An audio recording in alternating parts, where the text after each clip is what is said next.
Hey guys, Corey here. Okay, of course you know this is going to be a tutorial series on how to use the beta Pegaxy website.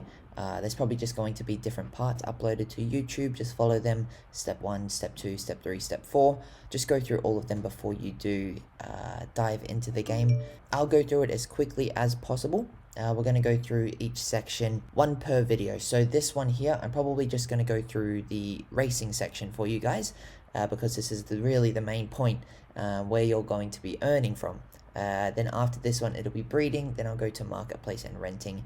Renting is important as well, I know that. So yes, stay tuned. The racing part is definitely essential. This is really what you're going to be sending to your scholars potentially, or if you want to know how to race, this will show you how to do it.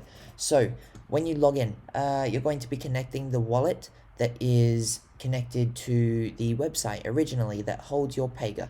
So once you've done that, you'll go over to my assets section. Now this is essentially what's going to be displayed. It does depend how many Pega that you do have, and I'm looking over here. I apologize. Just have the big screen over here. I wanted a bigger screen so I could definitely do it well. So yes, I'll be talking to over here, but I'm actually talking to you. Once you go over here, as I mentioned, it'll have all of your Pega displayed. Now there's a few things to take note. There's a lot happening for one. I'll try to summarize it as much as possible. You guys have your energy count just here. You guys have your breed count just up here. You have your Pega status over here. And the name with its bloodline, its breed type, and then its gender as well. If you want to find out more about a specific Pega, all you need to do is click on the picture or click on details, and it's going to open up this section here. Now, of course, this is just basically like you guys were viewing previously, having a look at your Pega. Check it out, do whatever you like. Over here, it actually will have your racing history and your renting history, all of that type of stuff. There will be more stuff added as we go along.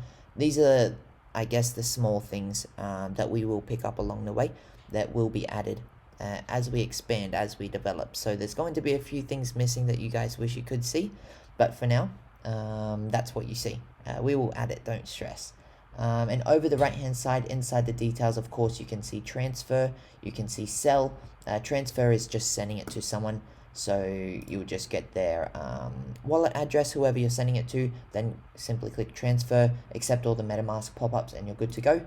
Sell is listing on the marketplace. We'll do that a little bit later. You can do a fixed price or an auction. Renting out, of course, we'll touch on this later again, but it's pretty self-explanatory. It shows you really everything you need in a very, very simple manner, which is amazing. I can't wait to show you guys. And then finally, rent out to breed. This is your studding service. So you list it on the public marketplace. Someone can breed with your Pega. Again, we'll go through that later. Just wanted to show you guys the My Assets section. I want you guys to note the next part, which is the resting section. Every time you enter it into a different part up here, either it's being rented out, it's on the marketplace for sale, it's in the racing metaverse, or it's just sitting in your wallet not doing anything at all.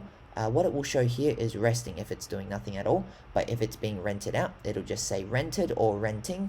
If it's for sale, it'll just say something like the marketplace or for sale, and if it's in the racing metaverse, it'll just say racing just here. So every time that you enter a different section, it essentially puts it into a new contract. That might not make sense for a lot of you, but what that means is that it's sitting there and you won't need to pay any more fees to use that service while it's in there. So now it's resting. Once we do enter the racing section, the way to enter the racing section is just simply click on racing in the middle here. Now it'll have live races. It'll have a list of all of the live races that are happening right now. Really, you don't need to worry about it too much. It'll look like this over here, but just live. So you'll be able to click like view race, something like that, and you can watch the live race as it's happening. Maybe your friend's in it, they'll tell you which race number they're in and you can watch them. This is the finished races, so this is a history of all races that have happened. It's basically a big encyclopedia. Things that we will add in the future is a history of your races as well, your specific races, so you don't need to go back and find it. And of course a search bar, so you can go back and find a specific race number. So again, as I mentioned, don't worry too much about this area. What we're going to be doing is going over here on the right hand side to pick a Pega. This is where you start racing. So you click on this one and it's actually going to give you a list of all of your Pega right here. If your Pega is in cooldown mode, which is you'll find it in our white paper or some of our community members or our staff. It won't show. If it's not able to be raced, it will not show here. If it's being rented out, again, it will not show. The only ones that are available here are ones that are already in the racing metaverse or are in the resting mode. So what you essentially want to do is select the one that you want. Each one you select, it's going to show different statistics. I mentioned in the video, what you see here isn't always what you get. It will be variable. So don't pay too much attention to this right now, as it doesn't matter all that much. It's just essentially dependent on which Pega that you do want to race with. I will choose this one here, and we'll just click start. Once we click start, you just need to do a couple approvals. So this is really the process that's going to get better into the future, is these approvals and all of that type of stuff. So we just need to click approve. Likely it will come up a MetaMask pop-up like this one here, and we click confirm. Once that one's done, it'll probably take a couple seconds. We will then click move. What it means by moving is like what I said before, how it was in resting. Now it goes from resting to racing, and once it's in that racing metaverse, you don't need to pay any more fees. You only pay the one fee to move it. So that one's been approved, it grays out, and then you have another one right here, which is the gas fee. You just confirm that one, and then once this one is approved, bang, you are ready to race. If you do want this one to speed up, I'm not sure how long this will take off the standard fee, but you can change the gas fee as well. Again, Matic fees are so small, you guys don't need to worry about fees at all. Literally approving something like this would be like under a cent. I probably paid honestly like under a cent, and it's already it says it's already approved. So there we go. And once I've done that, it instantly goes to find me a race. So once it does match with a race, pops up like this, and what I'll do is essentially have to sign to enter that race. If I enter this race and I don't sign it, what will happen is that the game will start without me. It'll just fill these positions. Really what happens is that it'll fill the positions to the first people who sign this. So you want to make sure that when you do enter this section, you will sign it. Now, how there was 3 pop-ups just then, that won't happen next time that I use this Pega. It'll only just come up with this sign pop-up, because this is the one that enters you into the lobby. So once you enter it in, you click sign, I will pop up right here. Your lane is highlighted, just like this.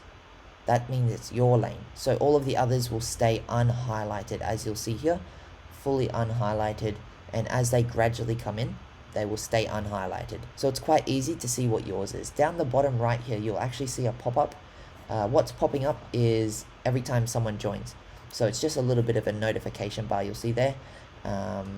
Seed number 57, whatever it is, has joined. So that was this one up here. Down the bottom here, you do have the track variables.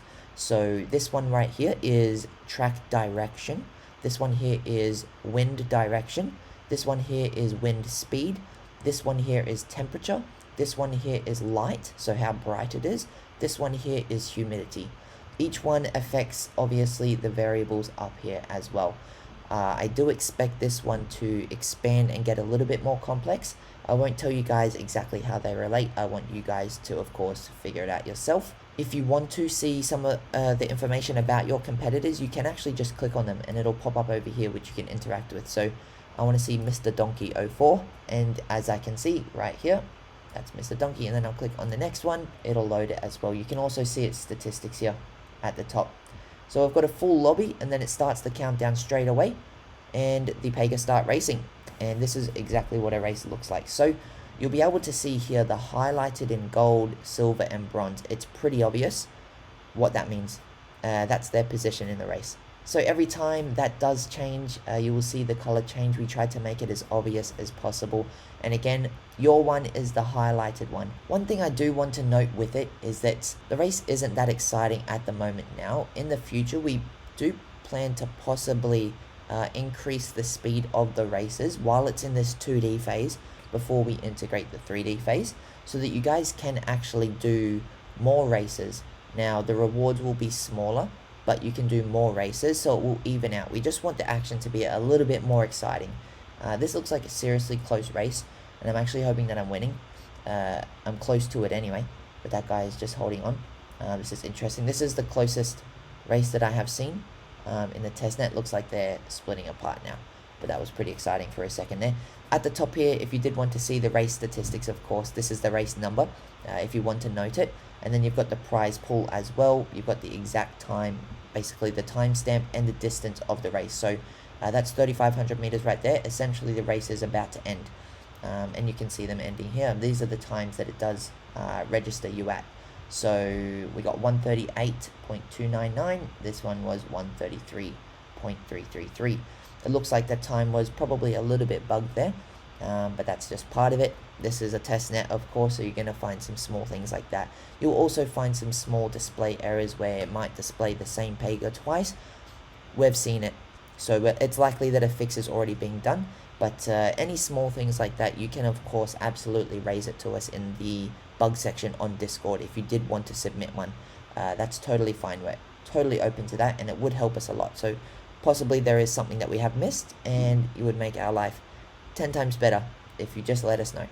And then of course you guys will be able to see the results, so how much each person earned. If you wanted to see a replay of the race, you can actually just push play record. So you'll just click on this one and it will record, play the recording of the race. And then if you didn't want to watch the race again, or you're done with it, you can just click down the bottom right and click result, and it's going to show the same page. Now just to go straight back into another race, you would just click next match. And if you wanted to, you can just go and pick a new one. You could pick the same one as well, but if you wanted to, yes, you can just go and pick a new one. It would be the same process again. If it is the same one that you're picking, as I mentioned, there'll be far less pop-ups. Entirely up to you how you want to do it as well. So that's basically it. If you wanted to go back and see the history, we just did race 371. If you wanted to share it with someone, you can just click copy link, and if you go up here and paste it, you will see that it will show the race again, and then you can show it to someone who possibly wants to view it. If you've got a friend or something like that, you can show them the race as well. And then over here, this is just you being able to replay it yourself if you like. You can see the history of all races. And that should be it with the racing. We've tried to make it as simple as possible, to be honest with you. There's a lot of things that are going to be added on top of that. But again, we just need to make it as simple as possible with this beta. A lot of display bugs will happen, a lot of buttons that don't make sense, a lot of flows that can be improved. We totally understand that, but hopefully this is giving you a decent insight on how to start earning your VIS tokens, on how to start playing as well. If you need any questions answered, of course, please jump into our Discord. Possibly the video that you're watching now is outdated and we've made a new one, so make sure that you do check our YouTube channel as well. But likely this one will be very similar to what you will experience until our 3D game does release in late December. Awesome guys, I appreciate it, and I'll see you in the next one.